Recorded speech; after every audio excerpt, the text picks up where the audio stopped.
Pozdrav ekipa! Evo nešto novo u ovoj grupi, što znam da će biti korisno mnogima, ako ne i svima od vas.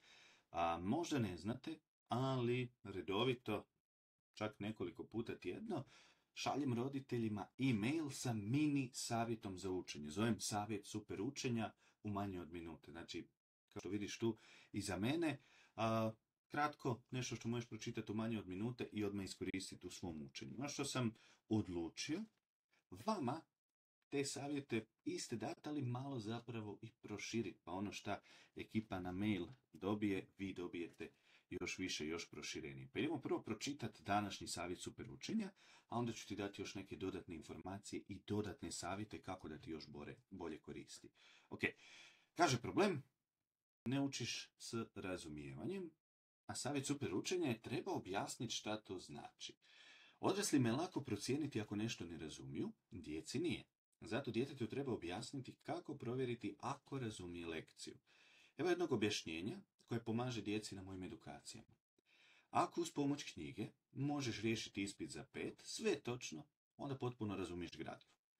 Ako ni uz otvorenu knjigu ne znaš kako nešto odgovoriti, onda ne razumiješ sve. Važno je da dijete prvo razumije novu lekciju, a tek onda pokuša zapamtiti detalje. Ako razumijevanje i pamćenje radimo isto vrijeme, to nepotrebno otežava učenje. Ok, šta sad to znači? Pa imamo nekoliko tu stvari za otpakirati. Svi smo čuli savjet uči s razumijevanjem, ali kad dobiješ takav savjet, jel ti on puno pomogne? To pitam skoro na svakoj svojoj radionici i svi odgovori su ne.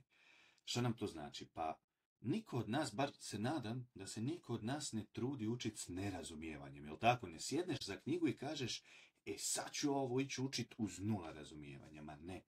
Ali savjet uči s razumijevanjem nam ne pomaže, jer zapravo ne znamo šta to znači. Kako ja učim s razumijevanjem?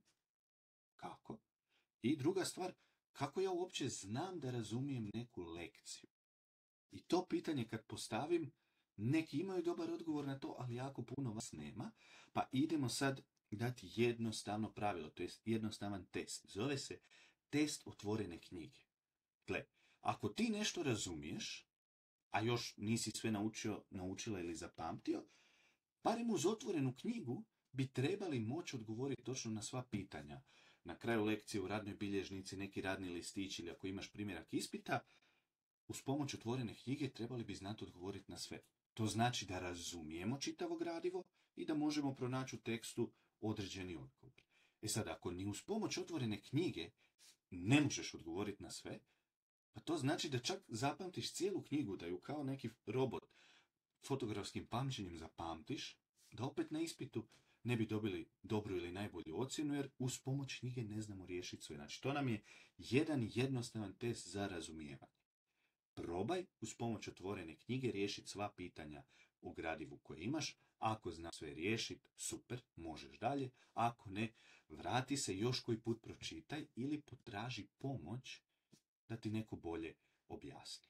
Zašto? To je prva stvar. Dakle, kako znam da nešto razumijem, uz pomoć otvorene knjige mogu riješiti, to jest odgovoriti na svako pitanje. Test otvorene knjige.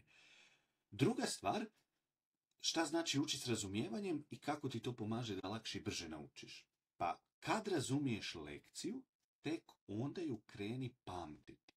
Jer što je zapravo učenje?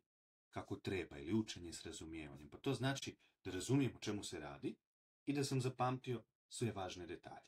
To je to. Ako ti razumiješ sve i ako znaš napamet sve važne detalje koje te se može pitati na ispitu, ne možeš dobiti nijednu drugu ocjenu nego 5, jel tako? Ako baš sve razumiješ i sve zapamtiš.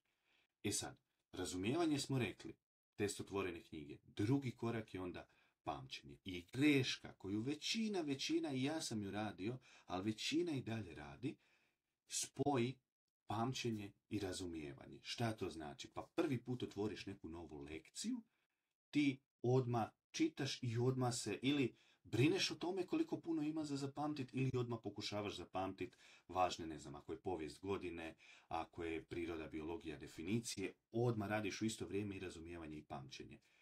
U tom slučaju, tvoj mozak radi 2 stvari u isto vrijeme i naravno da ne možeš nijednu onda od te 2 stvari napraviti kako treba. Zato je savjet super učenja da razdvojiš faze učenja, da razdvojiš razumijevanje i pamćenje. Neće ti puno uzeti više vremena, zapravo će ti smanjiti vrijeme. Zašto?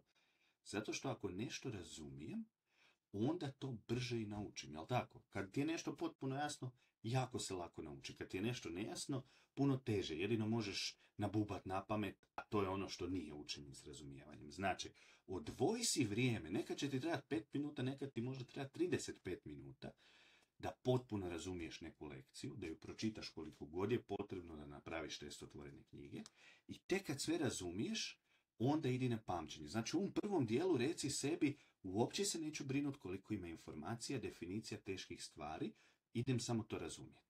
Onda je mozak 100% na tome.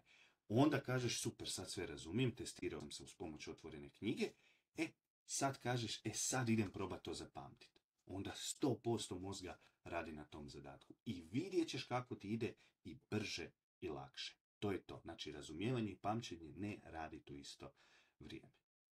Za današnji savjet super učenja, to bi bilo to.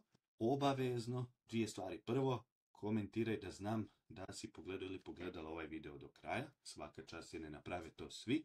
I drugo, ako imaš neko pitanje o ovome ili ti nešto nije jasno što sam napričao u ovih skoro 7 minuta, isto komentiraj, piši. Vidimo se uskoro u novom savjetu super učenja. Bok ekipa!